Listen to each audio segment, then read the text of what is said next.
নমস্কার বন্ধুরা, মৌসুমি kitchen and ব্লগে আপনাদের সবাইকে স্বাগত। আজ আমি এক নতুন ধরনের স্ন্যাক্স রেসিপি আপনাদের সাথে শেয়ার করব।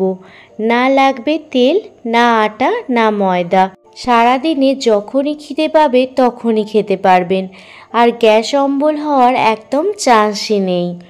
একবার বানালে বারবার বানাতে ইচ্ছা করবে। বাড়ির ছোট থেকে বড় সবাই চেয়ে চেয়ে খাবে, এতটাই টেস্টি হয় এই স্ন্যাক্স রেসিপিটি। তো চলুন বন্ধুরা, আর দেরি না করে রেসিপিটি দেখে নিন। রেসিপিটি বানানোর জন্য আমি এখানে একটি মিক্সিং বোল নিয়েছি। মিক্সিং বোলের মধ্যে প্রথমে দিয়ে দিচ্ছি ছোট বাটির হাফ বাটি চিড়ে। আমি শুকনো চিড়ে নিয়েছি। চিড়েটা খুব ভালোভাবে পরিষ্কার করে নিতে হবে। সাথে দিয়ে দিলাম ওই বাটিরই এক বাটি পরিমাণ সুজি। এবার পরিমাণ মতো লবণ দিয়ে দিলাম, আর সাথে দিয়ে দিচ্ছি 1 চামচ পরিমাণ চিনি। আপনারা চিনিটা অ্যাভয়েডও করতে পারেন। আর এখানে দিয়ে দিলাম 10 থেকে 12টা গোটা গোলমরিচ। এবার মিক্সিং জারেতে খুব ভালোভাবে মিহি করে গুঁড়ো করে নেব। আপনারা চিড়ে আর সুজির পরিমাণটা বেশিও নিতে পারেন, তবে হাফ বাটি চিড়ের পরিবর্তে 1 বাটি সুজি দেবেন। এই পরিমাণটা ঠিক করে রাখবেন। খুব সুন্দরভাবে সুজি আর চিড়ে মিহিভাবে গুঁড়ো করে নিয়েছি। আবারও মিক্সিং বলে চিড়ে আর সুজির মিশ্রণটা ঢেলে দিচ্ছি। দেখতেই পাচ্ছেন চিড়ে আর সুজির মিশ্রণটা কতটা সুন্দরভাবে গুঁড়ো হয়ে গেছে। এই সময় আমি 2 চামচ মতো বাদামের গুঁড়ো অ্যাড করে দিয়েছিলাম, আর সাথে দেখুন দিয়ে দিচ্ছি অল্প অল্প পরিমাণে দুধ। অল্প অল্প পরিমাণে দুধ দিয়ে একটি স্মুথ ডো বানিয়ে নিচ্ছি। এখানে আপনারা দুধের পরিবর্তে জল দিয়েও মেখে নিতে পারেন, তবে দুধ দিয়ে মাখলে ডোটা খুব সুন্দরভাবে তৈরি হয়, আর খেতেও কিন্তু খুব হেলদি হয়। একবারে সমস্ত দুধটা দিতে যাবেন না, অল্প অল্প করেই দুধ দিয়ে এই ডোটা বানিয়ে নেবেন। ডোটা খুব নরমও হবে না, আবার খুব শক্তও হবে না। এই রকম ডো বানিয়ে নেব। দেখুন, দেখতেই পাচ্ছেন কোনো রকম তেলও লাগছে না, কত সুন্দরভাবে ডোটা মাখা হয়ে গেছে। এবার এই ডোটা 10 থেকে 15 মিনিট মতো ঢেকে রেখে দেব। আর আপনাদের দেখাচ্ছি, দেখুন খুব নরমও নয়, আবার খুব শক্তও নয়। এবার 10 থেকে 15 মিনিট ঢেকে রেখে দিলাম। 10 থেকে 15 মিনিট বাদ ফিরে এসেছি, আর আপনাদের দেখাচ্ছি, দেখুন ডোটা কিন্তু এখন অনেকটা পরিমাণ শক্ত হয়ে গেছে। এই পর্যায়ে সামান্য পরিমাণ ডো থেকে লেচি কেটে নিচ্ছি। লেচি কেটে নিয়ে এইভাবে হাতের তালুতে গোল করে নিয়ে নেওয়ার পর 2 দিকটা সামান্য সরু করে নিচ্ছি। আপনারা আপনাদের পছন্দ মতো শেপেও এই নাস্তাগুলি বানিয়ে নিতে পারেন, তবে আমিও খুব সহজ পদ্ধতিতে আপনাদের বানিয়ে দেখাচ্ছি। দেখুন, দুদিকের মুখটা ভালোভাবে সরু করে নিয়েছি, আর মাঝখানের পেটটা সামান্য মোটা রেখেছি। এবার লুচি ভাজার এই রকম ছান্তা নিয়েছি। এবার দেখুন একটি নাস্তা এই রকমভাবে ডিজাইন করে নিচ্ছি, যাতে নাস্তাগুলি দেখতে আরও সুন্দর হয়। আপনারা একটু লক্ষ্য করলে আপনারাও এই কাজটি খুব সহজেই করে ফেলতে পারবেন।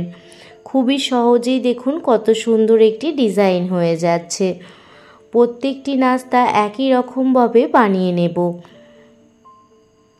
দেখুন, প্রত্যেকটি নাস্তা একইভাবে বানিয়ে নিয়েছি, আর আরও একটি নাস্তা আপনাদের বানিয়ে দেখাচ্ছি।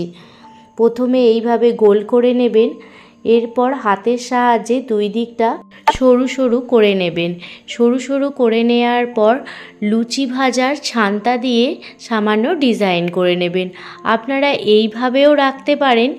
এছাড়া ছান্তা দিয়ে ডিজাইন করে নিলে খেতে কিন্তু ভীষণই ভালো লাগে, কারণ কোনো জিনিস দেখতে ভালো লাগলে সেই জিনিসটা খেতেও মন চায়। প্রত্যেকটি নাস্তা এই একইভাবে বানিয়ে নিচ্ছি।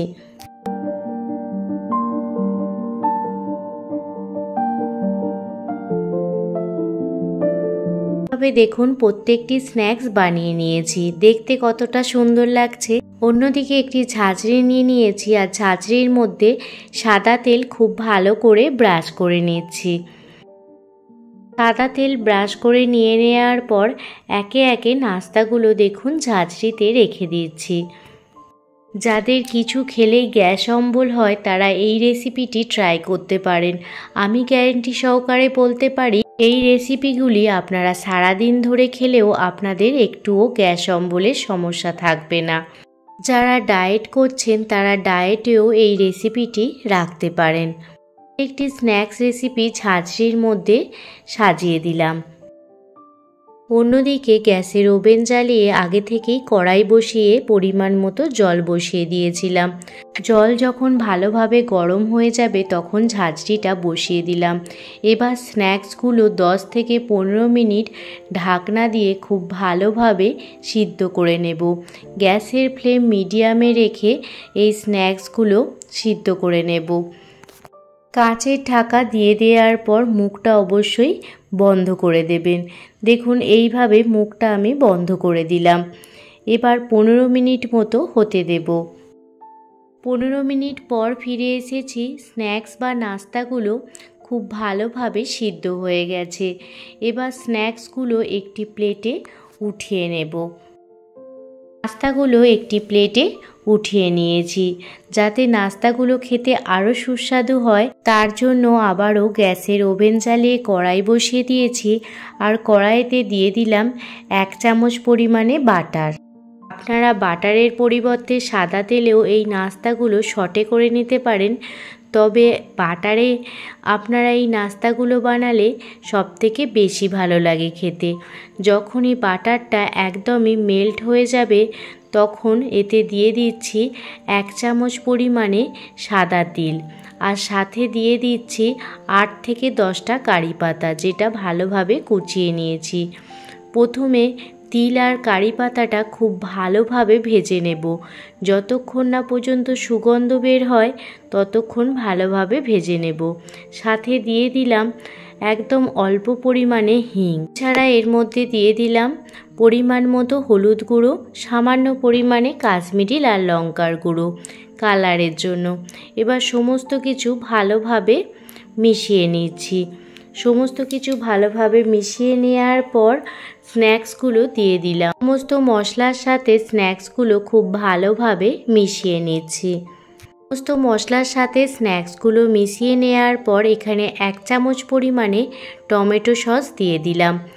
আপনারা এর থেকে বেশি পরিমাণেও টমেটো সস দিতে পারেন, তবে আমি এখানে 1 চামচ পরিমাণেই টমেটো সস দিয়ে দিলাম।